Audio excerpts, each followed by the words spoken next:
Welcome to the Market Money Magnet guys.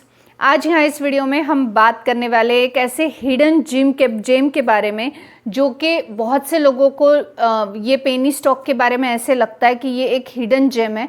तो क्या सच में ये हिडन जेम है या ये कोई हिडन रिस्क है? बहुत सारे लोग इसमें इन्वेस्ट करने के बारे में सोचते हैं लेकिन फिर थोड़ा सा बैक फुट पे आ जाते कि इन्वेस्ट करना चाहिए या नहीं। तो इस 4 रुपए के पेनी स्टॉक में क्या क्या खासियत है, क्या रिस्क है और क्या इससे रिवॉर्ड हमें मिल सकता है, ये तीनों सवालों के जवाब हम इसी वीडियो में देखेंगे। तो चलिए स्टे ट्यून। सबसे पहले हम देख लेते हैं स्टॉक के फंडामेंटल्स कैसे हैं, ताकि हमें पता चले कि हम जो इसके रिस्क और रिवॉर्ड के बारे में बात कर रहे हैं क्या वो उस लायक है भी या नहीं। सबसे पहले तो आप यहाँ देख सकते हैं मार्केट कैप सिर्फ 557 करोड़ का है। ऑब्वियस है काफ़ी छोटा सा मार्केट कैप रहने ही वाला है। एक माइक्रो पेनी स्टॉक है, ये 4 रुपए का स्टॉक है करीबन। इसकी करंट प्राइस 4 रुपीज़ एंड 53 पैसे है। स्टॉक पी 18 का देखने को मिलता है, ROC 11.7 और ROE 10 का देखने को मिल रहा है। अर्निंग पर शेयर 0.025 का देखने को मिलता है। फेस वैल्यू 1 का है, यानी किसी भी तरह का स्प्लिट का बेनिफिट हमें आने वाले समय में नहीं मिलेगा। डिविडेंड यील्ड की बात करें तो 0 है, यानी कंपनी ने अब तक डिविडेंड नहीं दिया है। डेप की बात करें तो 265 करोड़ का डेप है, यानी 0.57% का डेप यहाँ पे देखने को मिल रहा है। करंट असेट की बात करें तो 1111 करोड़ के देखने को मिलते हैं। इन्वेंट्री यहाँ पे 449 करोड़ की है। वहीं पे पेट्रोस्की स्कोर के हिसाब से ये स्टॉक लॉन्ग टर्म के लिए फिट बैठता हुआ देखने को मिलता है। अगर हम इसके शेयर होल्डिंग पैटर्न की बात कर लें तो यहाँ पर आप देख सकते हैं प्रमोटर का होल्डिंग जो है ये 40% है, जो कि 51 था जून 25 में। सितंबर आते आते 40% बचा है।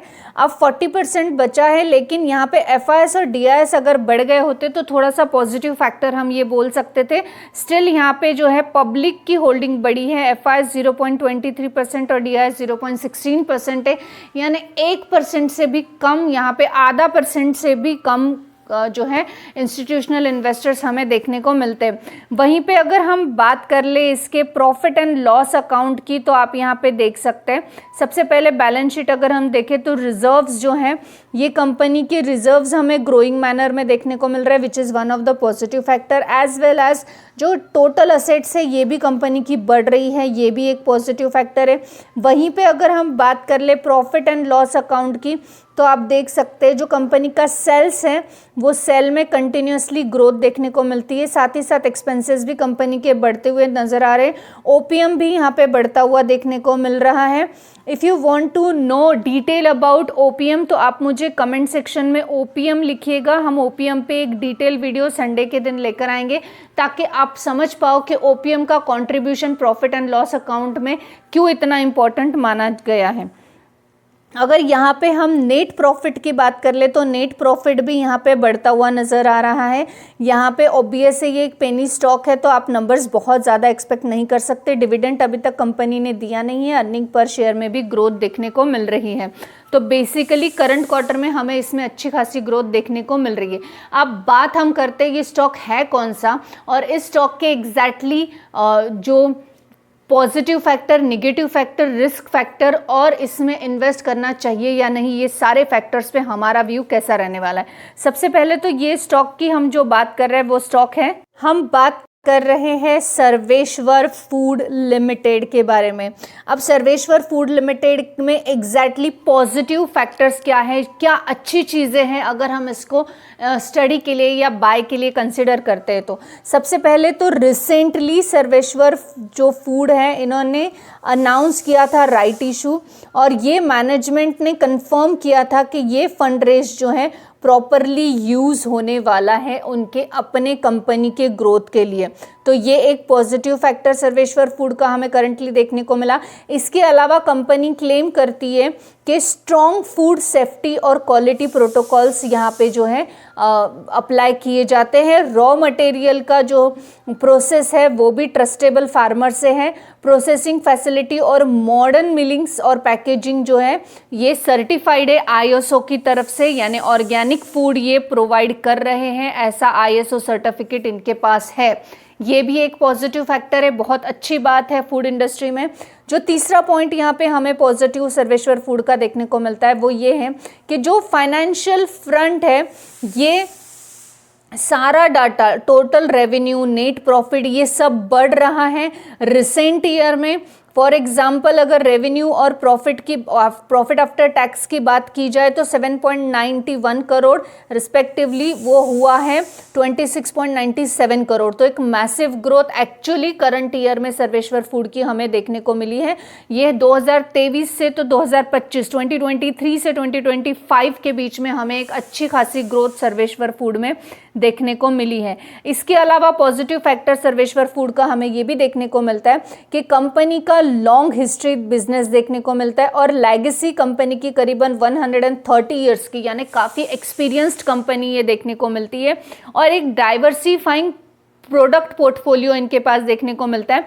Basmati, non basmati rice, organic products, under brand name भी इनके पास है। डोमेस्टिक और एक्सपोर्ट मार्केट में भी इनका अच्छा खासा वट हमें देखने को मिल रहा है। वहीं पे जो लास्ट हमारा पॉजिटिव फैक्टर या गुड पॉइंट सर्वेश्वर फूड का देखने को मिलता है, ये देखने को मिलता है कि इनका ट्रांसपेरेंसी काफ़ी है फूड को लेके, फूड क्वालिटी को लेकर। और ये ग्रोथ साइन एक हमें दिखाता है कि लेवल ऑफ रिलायबिलिटी जो होती है, एक ट्रांसपेरेंसी कस्टमर और बिजनेस के बीच में, वो मेंटेन करता है। इस वजह से इनके पास में हम बोल सकते हैं कि एक लास्ट पेपर अपॉर्चुनिटीज आगे भी बनी रहेगी। अब ये तो रहा सर्वेश्वर फूड के पॉजिटिव फैक्टर या गुड फैक्टर, लेकिन अनसर्टेनिटी और रिस्क हमें सर्वेश्वर फूड के ज़रूर देख लेने चाहिए, क्योंकि हमेशा पॉजिटिव फैक्टर से थोड़ी ना हम बाय करेंगे, हमें रिस्क फैक्टर कंसीडर करते हुए बाय करना है। तो सबसे पहले तो हमें देखने को मिल रहा है कि राइस और प्रोसेसिंग कमोडिटी जो फूड बेस्ड प्रोडक्ट इनके पास है वो एक्सटर्नल रिस्क पे बने हुए हैं। सीजनैलिटी, एग्रीकल्चरल इल्ड और इसके अलावा वेदर, मानसून, इन पर भी डिपेंड है। रॉ मटेरियल की प्राइजेस में अगर वोलेटिलिटी आती है या गवर्नमेंट के रेगुलेशंस कुछ आते हैं तो डेफिनेटली ऐसे स्टॉक्स के इंपोर्ट पे और एक्सपोर्ट पे दोनों पे इम्पैक्ट हमें होता हुआ देखने को मिलने वाला है। तो यहाँ पे हम ये बोल सकते हैं कि ये एक रिस्क फैक्टर हमें सर्वेश्वर फूड का देखने को मिलता है। सेकेंड रिस्क फैक्टर यहाँ पे ये देखने को मिलता है जो कि एनालिसिस्ट के हिसाब से है कि जो प्रॉफिट और कैश फ्लो जनरेट हो रहा है ये वीक है कंपैरेटिवली। जो एक्सपेक्टेशन उनसे लॉन्ग टर्म सस्टेनेबिलिटी की रखते हैं वो उस हिसाब से ये हमें वीक देखने को मिलता है। ये एक्सपर्ट्स का, एनालिसिस्ट का व्यू है। इसके अलावा अगर ग्रोथ, रेवेन्यू और प्रॉफिट की बात की जाए, फाइनेंशियल रेशियोज की बात की जाए, तो जो रिटर्न है ये एक्सपेक्टेडली कम है। रिटर्न ऑन इक्विटी की बात की जाए और या तो वैल्यू ऑफ बुक की बात की जाए, दोनों भी हमें बहुत हाई देखने को मिल रहा है। इसका मतलब एक लिमिटेड मार्जिन यहाँ पे सेफ्टी के लिए हम देख सकते हैं। अब इसमें अगर हम एक व्यू कि हमारा ओवरऑल व्यू इस चीज़ में क्या देखने को मिल रहा है, तो सर्वेश्वर फूड जो है ये सर्वेश्वर फूड अपीयर होता है रिजनेबल क्रेडिटेबिलिटी में, लेकिन इवेंचुअली ये हम बोल सकते अनसेफ्ड है, क्योंकि पब्लिक इंफॉर्मेशन स्पेशली रिलेटिवली बहुत स्मॉल और अनकोटेड फूड प्रोसेसिंग फर्म है। इस वजह से हम बोल सकते लो रिस्क है, ब्लू चिप कंपनी है। इधर फ्यूचर में अगर ये ऐसे ही ये ग्रोथ करती रहे या प्राइस साइकिल इसका प्रॉपर चलता रहे, एग्रीकल्चर कंडीशन बोलो या तो एग्जीक्यूशन ऑफ एक्सपांशन के प्लान्स बोलो, तो डेफिनेटली ये एक अच्छा ब्लू चिप स्टॉक साबित हो सकता है भविष्य में। मोस्ट इम्पॉर्टेंट चीज़ आपको याद रखनी है कि Sarveshwar food limited share price जो है ये वोलेटाइल है। इन्वेस्टर केयरफुली इसको कंसिडर करें, क्योंकि कंपनी का फाइनेंशियल परफॉर्मेंस कितना भी अच्छा हो, मार्केट का ट्रेंड और रिस्क फैक्टर अगर आप इसमें नहीं देखते हैं तो इन्वेस्टमेंट का डिसीजन डेफिनेटली गलत साबित हो सकता है। क्यों? आप यहाँ देख सकते हैं कि सर्वेश्वर फूड का अगर आप चार्ट पैटर्न देखेंगे तो आपको यहाँ पे क्लियरली दिखाई देगा कि एक साल में सर्वेश्वर फूड ने निगेटिव में ही रिटर्न्स बनाकर दिए हैं, निगेटिव ही हुए, करीबन 50% की निगेटिविटी में है। वहीं ये 5 सालों में 300% के रिटर्न्स बनाकर दे चुका है।